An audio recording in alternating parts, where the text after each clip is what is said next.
City administration is looking to update Lloydminster's roadside memorial policy. City staff reviews policy on a regular basis and found some gaps in the city's current rules. In addition to the existing rules about where memorials can be set up, the draft policy says a memorial would not be able to stay in place longer than 6 months.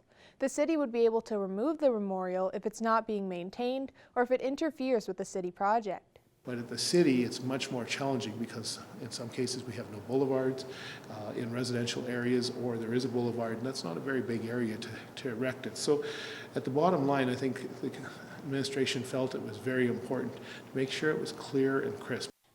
City staff have committed to try and reach out to family before removing any memorials. Since roadside memorials don't have to go through an application process, the city won't have contact information of who set them up. Lays the first teddy bear there, and it may not even be a family member because they're busy grieving. Then the community steps up, which is terrific, but at the same token, there's no organization that's firmly in place. So without creating a bureaucratic nightmare that you have to go and apply to put a teddy bear down, as an example, to mark a spot, I think that its administration is going to use good judgment. The Twinkle Tour will be returning again this year, and like last year, this year's tour will be a virtual tour. For more details, here's Josh Howerlack. Joining me from Musgrave Agencies is Levi Thies to give me some details on this year's Twinkle Tour. So Twinkle Tour will be coming up next week. Could you give me a couple of details on what people can expect for this year? The Twinkle Tour is, it's something we've done for a long time at Musgrave Agencies. And before that, the Kinsmen actually did it. So it's been around Lloydminster for about 50 years. What it is a tour of the Christmas lights around Lloydminster. Historically, we've loaded people into buses and done the tour, and it's been pretty exciting. Obviously, the last couple of years has been a little bit challenging due to world events.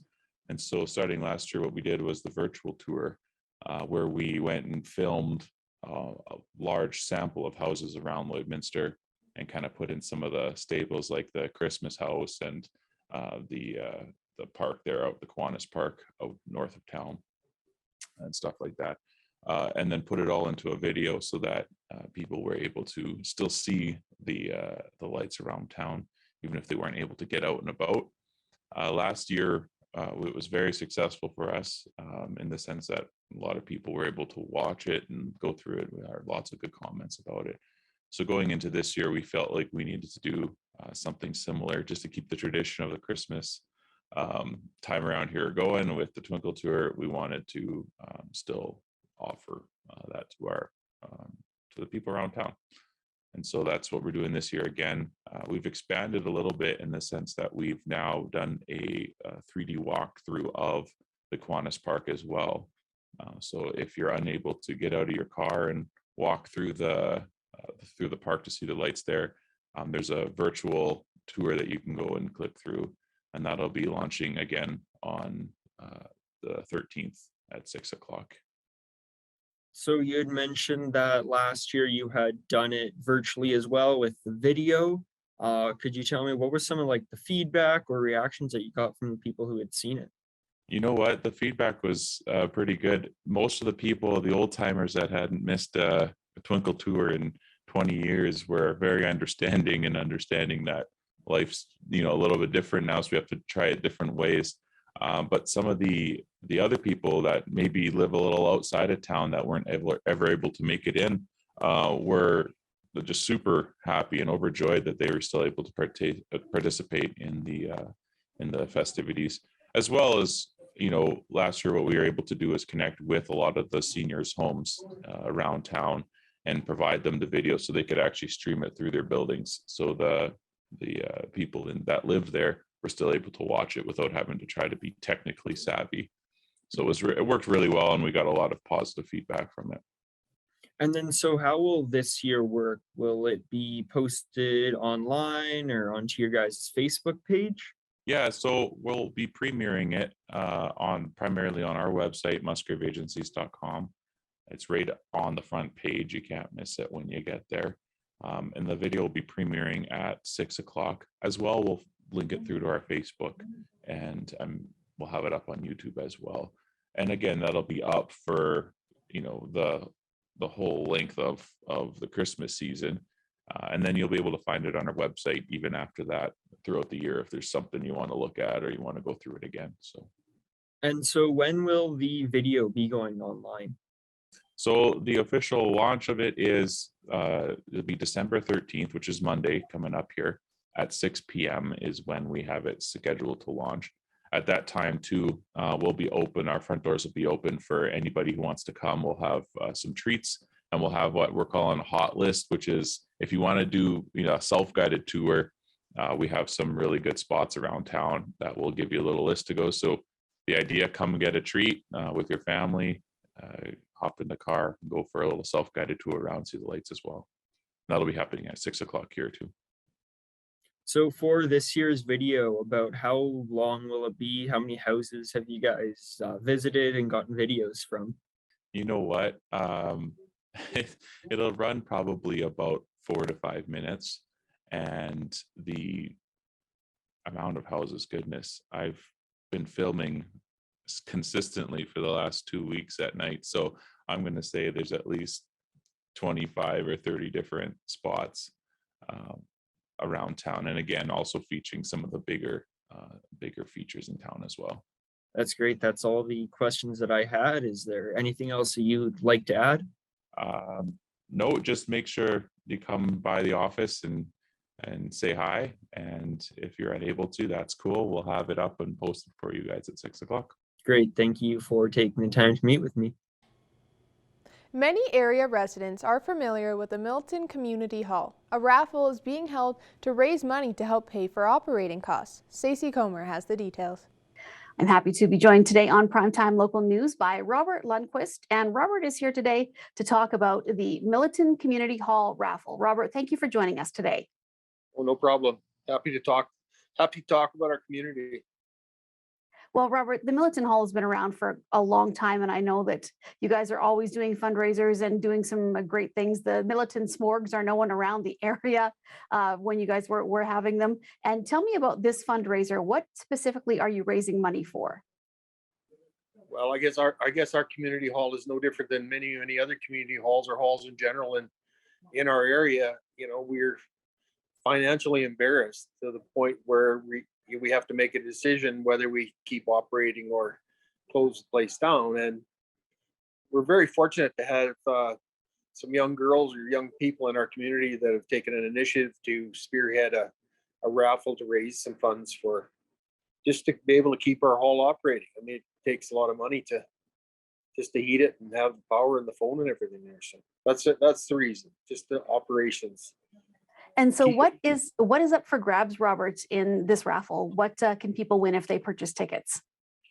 Well, there's two prizes. One the main draw is for a smoker barbecue that's been donated from the people in the community, and the second prize is a quarter of beef cut and wrapped, and that's also been donated from people in the community. And now with these tickets, Robert, I understand there's only a limited amount that you guys are actually selling. So how many tickets are available and what are the prices? Well, tickets are $10 each. I hope I get this right because you're catching me off guard. Now, the number of tickets, I'm not absolutely positive on the number. I know there is a number, but I'm not going to embarrass myself and say, hey, this is the number, but there is a limited amount of tickets. Yeah, the number on the poster that one of your committee members sent to us says only 2,200 tickets. So we'll go with the number on the poster, Robert. And if anybody wants to purchase these tickets, how do they go about doing so? Oh, they're certainly they're on Facebook. I know the girls have created a Facebook page where the Milton Hall Facebook page where people can go on and you can get your tickets that way. Most all of the board members have tickets, and then plus many people in the community are out there selling tickets. So give anyone a call or check it out on Facebook. And this is a draw that people still have time to purchase for. It's not happening until the new year. Is that correct? It's happening at Valentine's Day. So on Valentine's Day is the day of the draw. So we got time to get the tickets. Robert, if people aren't aware of the Milton Community Hall, what are some of the events that you guys normally do in the hall, prior to COVID and even during COVID? What are some of the things that the hall was used for? well, obviously it was a community gathering center, and it has been for 100 years or more. So, but the main fundraiser that we've done as a community for the last, I think the first one was in the early 1950s, is our fall smorgasbord.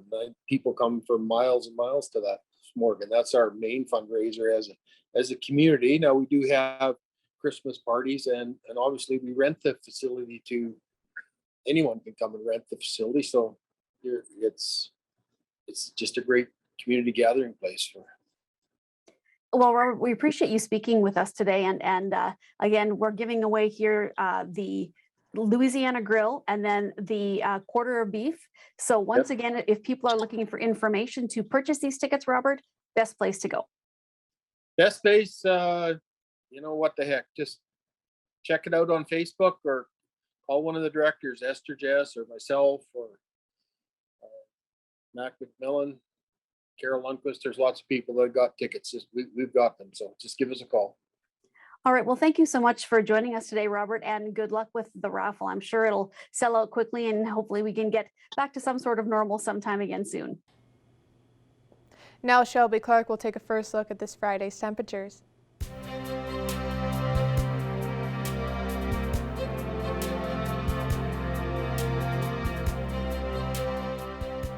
Thanks so much, Jasmine. TGIF, am I right? We are looking here at the border city. We are sitting at -6 degrees to start off this nice weekend here. With that wind chill, it does feel like -13, so a little bit cooler, but we are still seeing a mix of some sun and cloud. We are seeing a beautiful day compared to what we've been seeing throughout the week. And now switching over to temperatures across the region for Alberta and Saskatchewan. On the Alberta side, we are still seeing some slightly cooler temperatures, -7 in Lac La Biche and Cold Lake, -8 in Bonnyville, while it is -6 degrees in St. Paul and Marwayne. A little bit lower, Edmonton's a bit warmer at -1. It is -3 in Vegreville and Vermilion, while Wainwright and Provost are at -4, -5 degrees. Switching over to the Saskatchewan side here, they are seeing some slightly cooler temperatures, just as we predicted yesterday. Isle Cross and St. Walburg are both at -11 degrees right now. Green Lake is at -10, while it is -9 in Meadow Lake and Pierceland there. -7 in Maidstone and North Battleford, while Macklin is at -5. And for North Battleford overnight tonight, they will be going down to low of -12. Throughout the night into Saturday there. They will be seeing some slightly cloudy skies. Tomorrow they will be seeing a beautiful day as well at -2, and they will be seeing a little bit more sun peeking behind those clouds. Cold Lake overnight, they'll be going down to a low of -13 degrees. They will be cooling down just a bit, not too bad. They will be seeing some cloudier skies throughout the night. Tomorrow they'll see a nicer day as well at -3, but they will be seeing around a 60% chance of some flurries for their weekend there. And for us here in the border city, we'll be going down to a low of -10, so we will be seeing a nicer temperature for our evening low as well. We will be seeing some cloudier skies, and we will be having a chance of some flurries tomorrow. We'll be seeing a nice Saturday with a little bit more sun as well, and we will be seeing that +1 temperature for our high. So make sure you're going out there enjoying those nice temperatures for the weekend. Now switching over to our 3-day forecast, as I was saying, we'll be seeing a beautiful weekend with one on Saturday with a mix of some sun and cloud, a little bit more of a sunnier day. And Sunday we'll be ending off the weekend just slightly cooler at -6 degrees with a little bit more cloudier skies. And next week we'll be starting off a bit cooler as well, starting off on Monday with -11 with a little bit more mix of some sun and cloud. That's the first look at your weather forecast. We'll have more coming up after the break.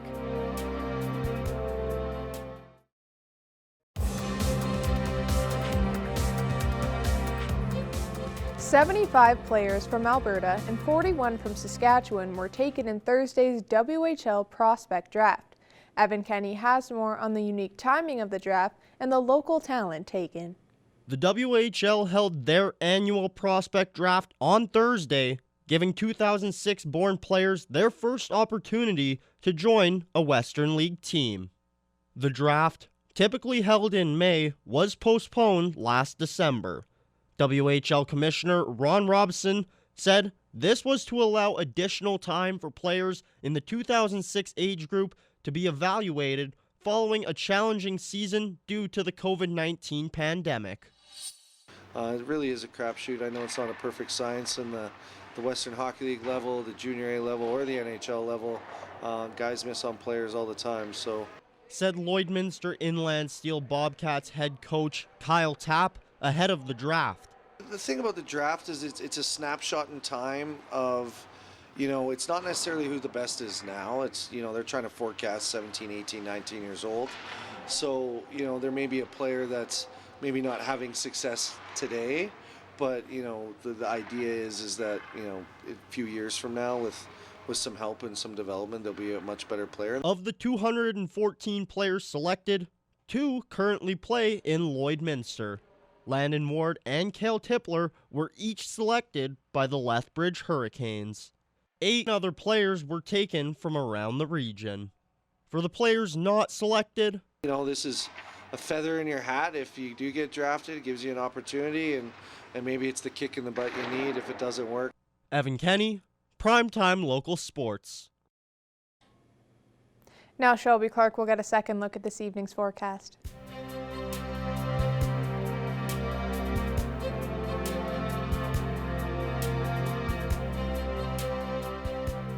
Thanks so much, Jazz. And now taking another look at your weather forecast, we'll be looking at the central region of Alberta and Saskatchewan here. On the Alberta side, most are sitting at that -1 mark, so a little bit warmer today for sure. -2 in Whitecourt, while Athabasca is sitting at -4 degrees, and Red Deer is the coolest, sitting at -5. Switching over to the Saskatchewan side here, they are seeing some slightly cooler temperatures, with Meadow Lake sitting at -9, and Cold Lake with the rest of the spots there are sitting at -7 degrees. And as we switch over to our northern region of the provinces, as you can see, they are have cooled down quite a bit as usual here. La Ronge is at -9 degrees, while Flin Flon is at -8. The rest are in those double-digit points, with Buffalo Narrows and La Loche at -11, -15 in South End, while Wollaston Lake is at -18 degrees, and Uranium City and Stony Rapids are at -23, -26. Switching over to this side here, they're seeing some slightly warmer temperatures, especially down in this area. Grand Prairie is at -2 right now. Slave Lake is sitting at -8, while Peace River has just hit that -10 mark, and the rest are a bit cooler, with Fort McMurray at -13 degrees,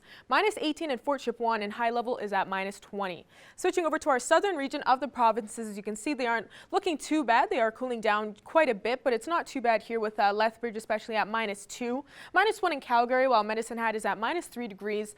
Coronation is the coolest at -8, while Banff is just hitting that middle mark at -5.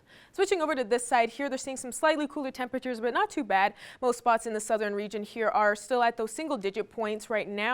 -6 in Estevan, while Kindersley and Regina are both at -9 degrees, and the rest are sitting at -7. And now let's go back across the region to temperatures overnight tonight. To start off our weekend, for our Friday night, most spots are seeing slightly cooler temperatures, but not too bad, with Murnum and Provost at we'll be seeing -8 to -9.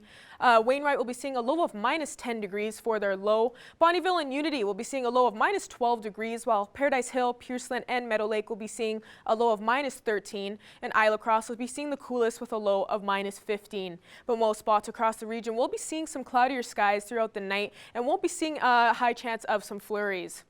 Now switching over to temperatures tomorrow across the region. For our Saturday, we're seeing some nice temperatures, especially over in the central part here, with Wainwright seeing +3 for their high tomorrow. Most are seeing that +1 mark, and the rest are cooling down quite a bit, especially on the Saskatchewan side, just a bit up in Isle Cross. They'll be seeing the coolest with -9 for their temperature tomorrow. But in most spots across the region, we will be seeing a beautiful Saturday. Now ending off with our 7-day forecast for here in the border city. As I was saying, we're on that team with the beautiful temperature for Saturday with a mix of some sun and cloud. Sunday will end off with -6 to end off that weekend there. And next week, as you can see, we are cooling down quite a bit as we head more into December here, getting more into those winter temperatures. Monday and Tuesday we'll see -11 degrees. We'll be seeing a high chance of some flurries right in the middle there, so get ready to see some more snowfall. Wednesday we'll see -20, so probably our coolest day on Wednesday. And Thursday we'll be seeing -18 degrees, while Friday we'll be warming up just a bit to -16, but we will be cooling down quite a bit next week, so make sure you get your holiday shopping done while you can this weekend. That's all I got for now. We'll have more coming up after the break.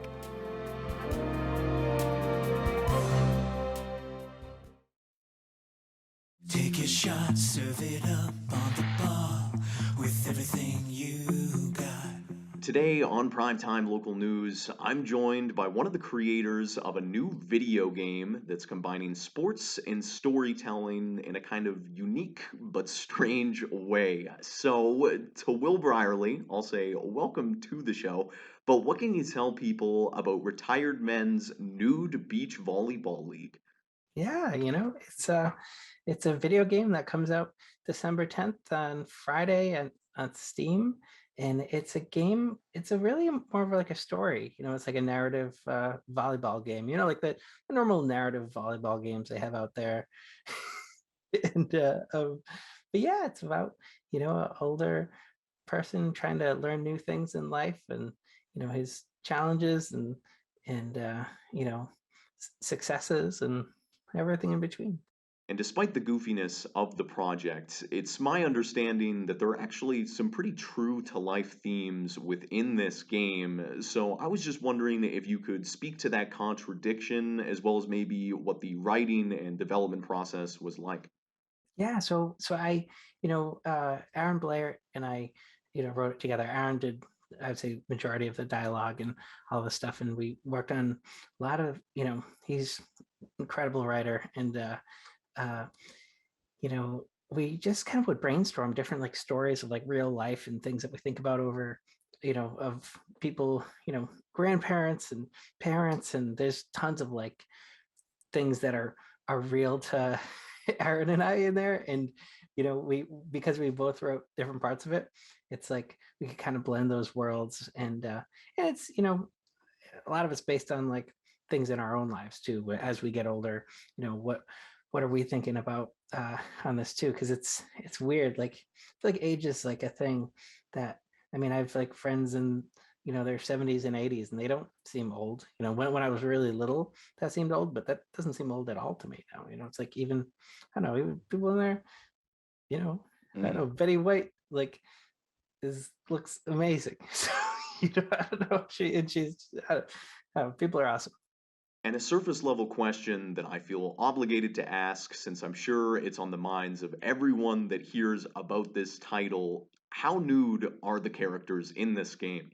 I would say emotionally very, and but I mean, I guess they are fully nude, but you don't see anything. It's like it would be like a PG-13, you know, if it was a movie, and but there's nothing really bad in it. It's actually like it's crazy. I've been seeing some reviews come out about it, and people are like, I like cried during it and stuff. I'm like, oh my god, like so it's like it's a it's got a kind of eye-catching title, but it's meant to be really, a nice thing. So And before we close, for anyone who might be interested in learning more about the game, you're hosting a launch party tonight via Discord, right?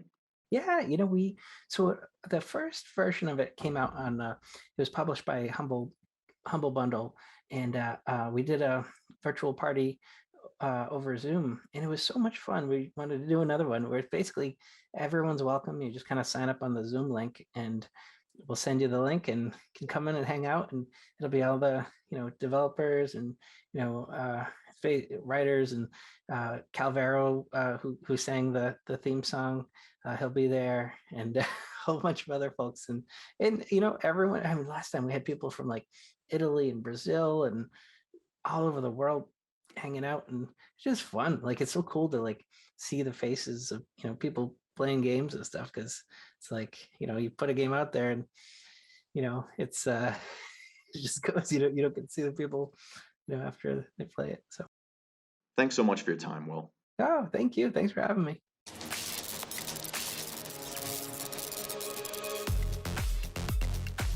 A chance to get into the Christmas spirit with some great Christmas music. One show coming up tomorrow night, A Darling Diva Christmas. It'll take to the stage at the Vic Juba Community Theatre. Karen Fawcett, she's got a beautiful voice, and she's going to share traditional carols, familiar songs, and also what happens the 12 days after Christmas. Tickets are still available. You can go online to vicjubatheatre.ca for that show coming up tomorrow night. And coming up next week, next Friday night, the 17th, you have a chance to check out a great Christmas show featuring the Ammonroods. They're going to be on stage at the Lloydminster Gospel Fellowship Church, and all proceeds raised at that show will go to residents in recovery. If you haven't had the chance to see Santa yet, well, he's making another trip to Lloydminster coming up tomorrow at the Border City Farmers Market at the Service Sports Centre. They have a couple of Christmas markets coming up, one tomorrow and one next Saturday as well. But Santa will be making an appearance tomorrow afternoon starting at 1 o'clock. Admission is free. Just head for the Service Sports Centre. And coming up on Monday evening, Musgrave Agencies will launch their virtual Twinkle Tour. It'll go live at 6 o'clock on Monday night. You'll be able to check out their website, musgraveagencies.com, or their Facebook or Instagram for more details. Well, whatever you choose to do this weekend, we hope you stay safe and stay healthy.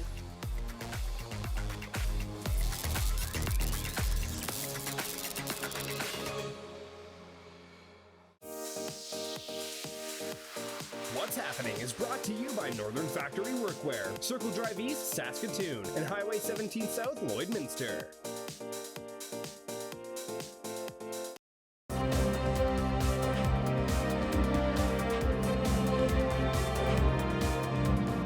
Joining us today for this week's entertainment panel is the beautiful Abby St. John. Thank you for taking the time to speak with us. Of course. Now, starting off, some big news earlier this week. Everybody, I feel like, was freaking out about it. All the Spider-Man fans, especially with Spider-Man No Way Home coming up soon.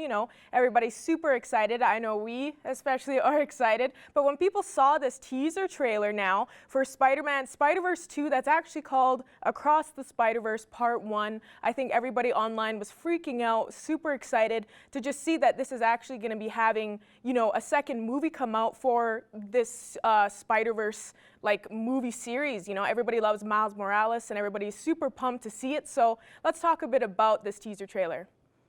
Yeah, so we all knew that a second Spider-Verse was coming, after the massive success the first one had. I mean, it made $375.5 million at the box office, and it also won Best Animated Feature Film at the 2019 Golden Globes and Oscars. So everyone knew that a sequel is coming, but the first one came out in 2018, and since then we haven't seen or heard anything. But now we have finally a teaser trailer. It's coming out October 7th, 2022, and then part 2 will be sometime in 2023. So for the next couple years, we have this to look forward to.